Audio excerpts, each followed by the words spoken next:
नमस्कार। आज हम ऑर्डर 22 के जो रूल्स बचे हुए हैं इसको देखते हैं। ठीक है, ऑर्डर 22 में रूल 6 तक हमने पहले वीडियो में किया था। आज हम ऑर्डर 22 का रूल 7 से करते हैं।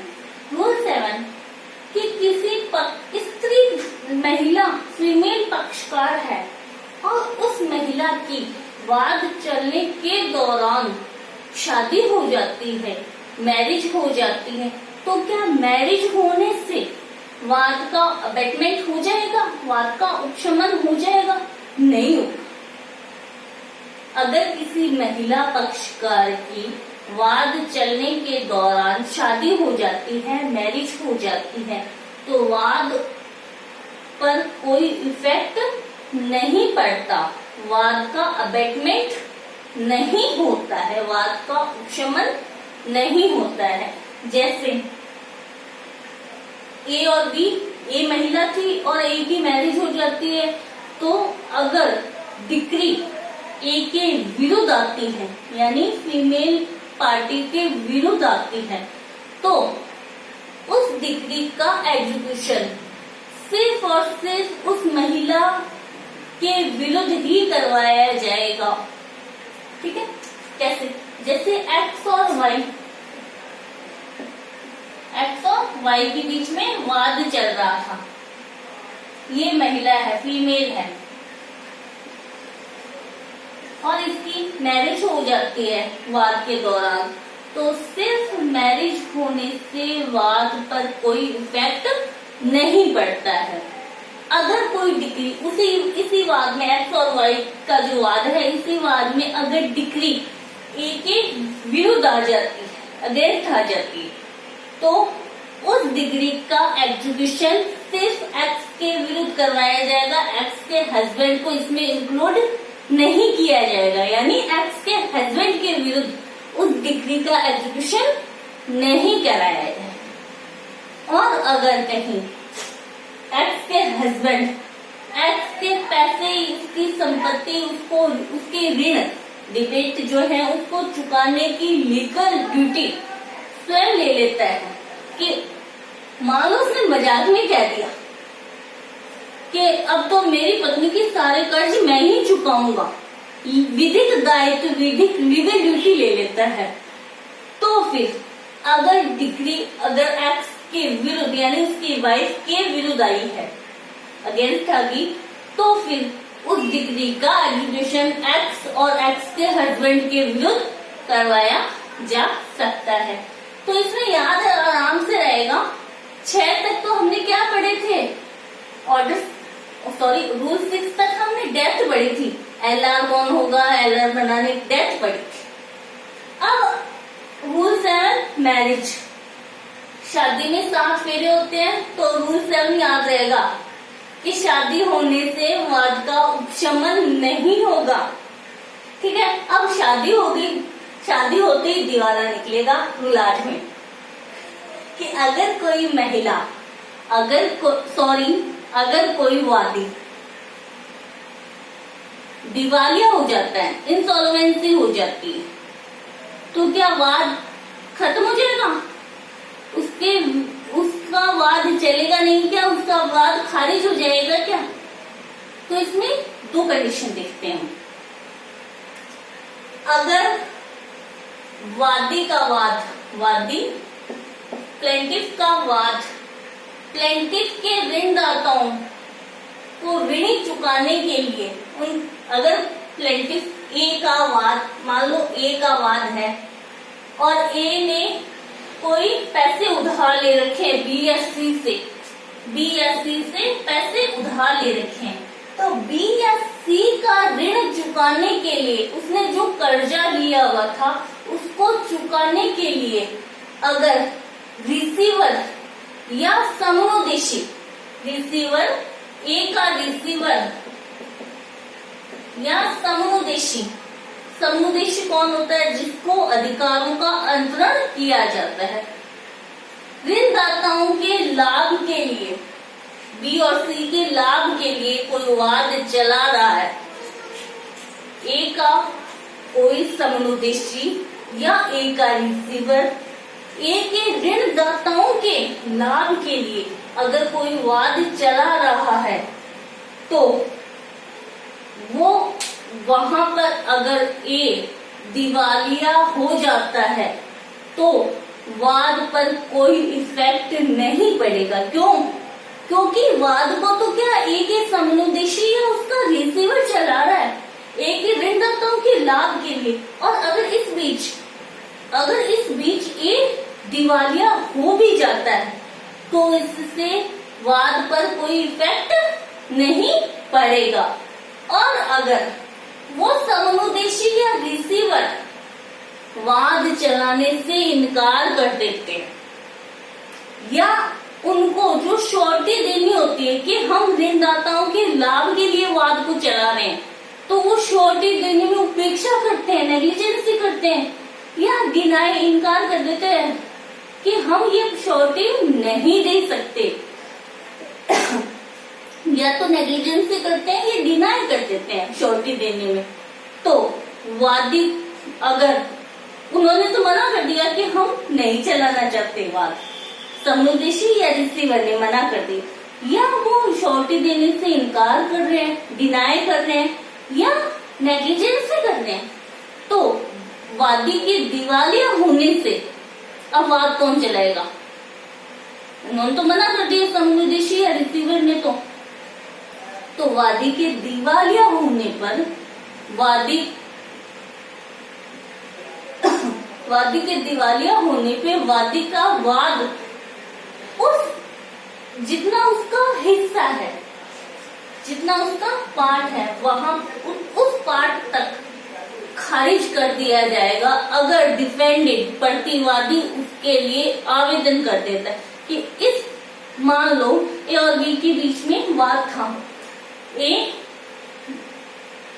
वादी है और बी प्रतिवादी है। ए कहता है कि मैं बी में 10,000 रुपए मांगता हूँ, ए कहता है कि मैं बी में 10,000 रुपए मांगता हूँ। अब ए के समनुदेशी या रिसीवर ने वाद चलाने से इनकार कर दिया या श्योरिटी देने में नेग्लिजेंसी की या डिनाई किया, तो अब बी इस बीच वादी के दिवालिया हो जाता है, वादी ए दिवालिया हो जाए तो बी प्रतिवादी डिफेंडेड आवेदन करेगा, एप्लीकेशन लगाएगा न्यायालय में कि वादी दिवालिया हो गया, इसने 10,000 रुपए का वाद जो मेरे विरुद्ध किया हुआ था 10,000 रुपए तक इसका वाद खारिज कर दिया। और न्यायालय अगर वादी की ओर से कोई वाद चलाने वाला ही नहीं है तो न्यायालय क्या करता है, वाद को जितना हिस्सा वादी का था जो दिवालिया वहां तक क्या खारिज करेगा। और जो प्रतिवादी के जो खर्चे लगे हैं, प्रतिवादी के जो खर्चे लगे हैं वो वादी की संपदा से, वादी की प्रॉपर्टी से ऋण के रूप में वसूल किए जाएंगे। ठीक है। नेक्स्ट आता है ऑर्डर 22 का रूल 9 वेरी इंपॉर्टेंट है, पूछा जाता है कि अबैटमेंट होने से या डिसमिस होने से, खारिज होने से या तो क्या वाद का उपशमन हो गया या वाद खारिज हो गया तो उसका इफेक्ट क्या होगा, उसका क्या प्रभाव होगा। तो इसका सीधा सा ये प्रभाव है कि वाद अगर एक बार अबैटमेंट हो गया या वाद एक बार खारिज कर दिया गया तो उसी वाद हेतु के लिए यानी उसी सेम कॉज ऑफ एक्शन के लिए नया वाद नहीं लाया जा सकता। यानी सेम कॉज ऑफ एक्शन के लिए दोबारा वही वादी जिसका वाद अबैटमेंट हो गया था या वाद डिसमिस खारिज हो गया था, उसी कॉज ऑफ एक्शन के लिए वादी प्लेंटिफ दोबारा नया वाद नहीं ला सकता। लेकिन अगर वादी ने अपने हितों को, अपने इंटरेस्ट को ट्रांसफर कर दिया तो जो नया अंतरिति जो ट्रांसफरी आया है यानी समनुदेशी आया है, जो हितों का ट्रांसफरी आया है, समनुदेशी आया है, वो या वादी के एलआर लीगल रिप्रेजेंटेटिव न्यायालय में आवेदन करके उस खारिजी के आदेश को, यानी जिससे वाद खारिज किया गया उस आदेश को, या जिस आदेश से वाद का अबेटमेंट हुआ था, अबेटमेंट या वाद के खारिज करने का जो ऑर्डर आया था उसको सेट असाइड करने, अपास्त कराने के लिए न्यायालय में आवेदन कर सकते हैं। कौन कर सकते हैं? वाद हितों का समनुदेशी, यानी वादी का समनुदेशी या वादी के एलाज, वादी के एलाज न्यायालय में वाद का उपशमन करने वाला या वाद को खारिज करने वाला जो ऑर्डर आया था उसको सेट असाइड करने के लिए न्यायालय में आवेदन कर सकते हैं। और न्यायालय अगर उपयुक्त समझे तो सेट असाइड, खारिजी के वाद को अबेटमेंट या वाद को डिसमिस या जो खारिज कर रहा था उस आदेश को अपास्त कर सकेगा और वाद ऐसे चलेगा कि मानो कंटिन्यू रहा हो। लेकिन अगर एक बार खारिज कर दिया तो सेम कोर्स ऑफ एक्शन पे, सेम मैटर पे दोबारा नया वाद नहीं लाया जा सकता, सेम मैटर इशू पर। ठीक है, फिर आता है ऑर्डर 22 का रूल 10, वाद के अंतिम आदेश होने से पूर्व वाद का समुदेशन, यानी वाद क्या है? एक्स और वाई के बीच में चल रहा है। एग्जाम्पल, एक्स और वाई के बीच में कोई वाद चल रहा है और वाद चलने के दौरान ही एक्स ने या वाई ने अपने हितों को ट्रांसफर कर दिया, इंटरेस्ट को, हितों को ट्रांसफर कर दिया, तो जिसको ट्रांसफर किया है वो ट्रांसफरी, वो क्या कहलाता है? समनुदेशी कहलाता है। असाइनमेंट किया है, अपने हितों पर इंटरेस्ट को असाइनमेंट कर दिया, अंतरण कर दिया, तो अगर वाद के पक्षकारों में से किसी भी पक्षकार ने अंतिम आदेश होने से पूर्व, वाद में अंतिम आदेश होने से पूर्व अपने हितों को ट्रांसफर कर दिया या अन्य तरीके से न्यायगमन कर ट्रांसफर कर दिया अपने हितों का, तो जो ट्रांसफरी होगा यानी जो अंतरित होगा, जिसको अधिकार मिले हैं, वो वाद को चला सकता है या उसके विरुद्ध वाद को चलाया जा सकता है। मान लो एक्स ने अपने हितों को ट्रांसफर किया ए और बी को, तो अब ए या बी वाद को आगे चला सकते हैं या ए और बी के विरुद्ध वाद को आगे चलाया जा सकता है। ठीक है, ये वाद के दौरान ही नहीं, ये अपील में भी प्रोविजन लागू होता है। अगर डिक्री आ गई, डिक्री आने के बाद में उस डिक्री की अपील चल रही है और एक साइड तो क्या डिक्री की अपील चल रही है और अपील के दौरान ही अगर कोई पक्षकार डिक्री की कुर्की अटैचमेंट करवाने के लिए आवेदन कर देता है, एक साइड तो डिक्री की अपील लंबित है और दूसरी ओर उस डिक्री की अटैचमेंट करवाने के लिए कोई पक्षकार आवेदन कर देता है और इसी बीच में आवेदन किया और अपने हितों को ट्रांसफर भी कर दिया, तो जो ट्रांसफर होगा, जो अंतरित जिसने हित प्राप्त किए है, तो ये माना जाएगा कि वो अटैचमेंट का हित यानी डिक्री की कुर्की किसने कराई थी? ए या बी ने कराई थी, यानी समनुदेशी के लाभ के लिए की गई थी। नेक्स्ट आता है ऑर्डर 22 का रूल 10A। 10A ये कह रहा है कि हर प्लीडर जिसका वो प्रतिनिधित्व कर रहा है, यानी एक्स और वाई के बीच में कोई वाद चल रहा है, एक्स वाले का अलग प्लीडर होगा, वाई वालों का अलग प्लीडर है। अगर एक्स या वाई में से किसी की डेथ हो जाती है, एक्स की डेथ होती है, तो एक्स के प्लीडर का ये ड्यूटी है कि वो कोर्ट को यानी न्यायालय को इन्फॉर्म करे कि एक्स की डेथ हो गई, यानी ड्यूटी किसकी है? प्लीडर की है। की है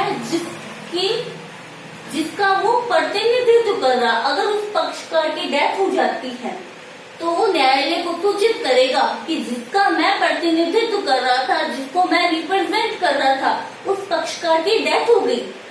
जब न्यायालय को पता चलता है, प्लीडर ने सूचित कर दिया, प्लीडर ने इन्फॉर्म कर दिया न्यायालय को उस पक्षकार की डेथ हो गई, तो न्यायालय अपोजिट पार्टी यानी वाई को सूचित करेगा कि एक्स की डेथ हो गई।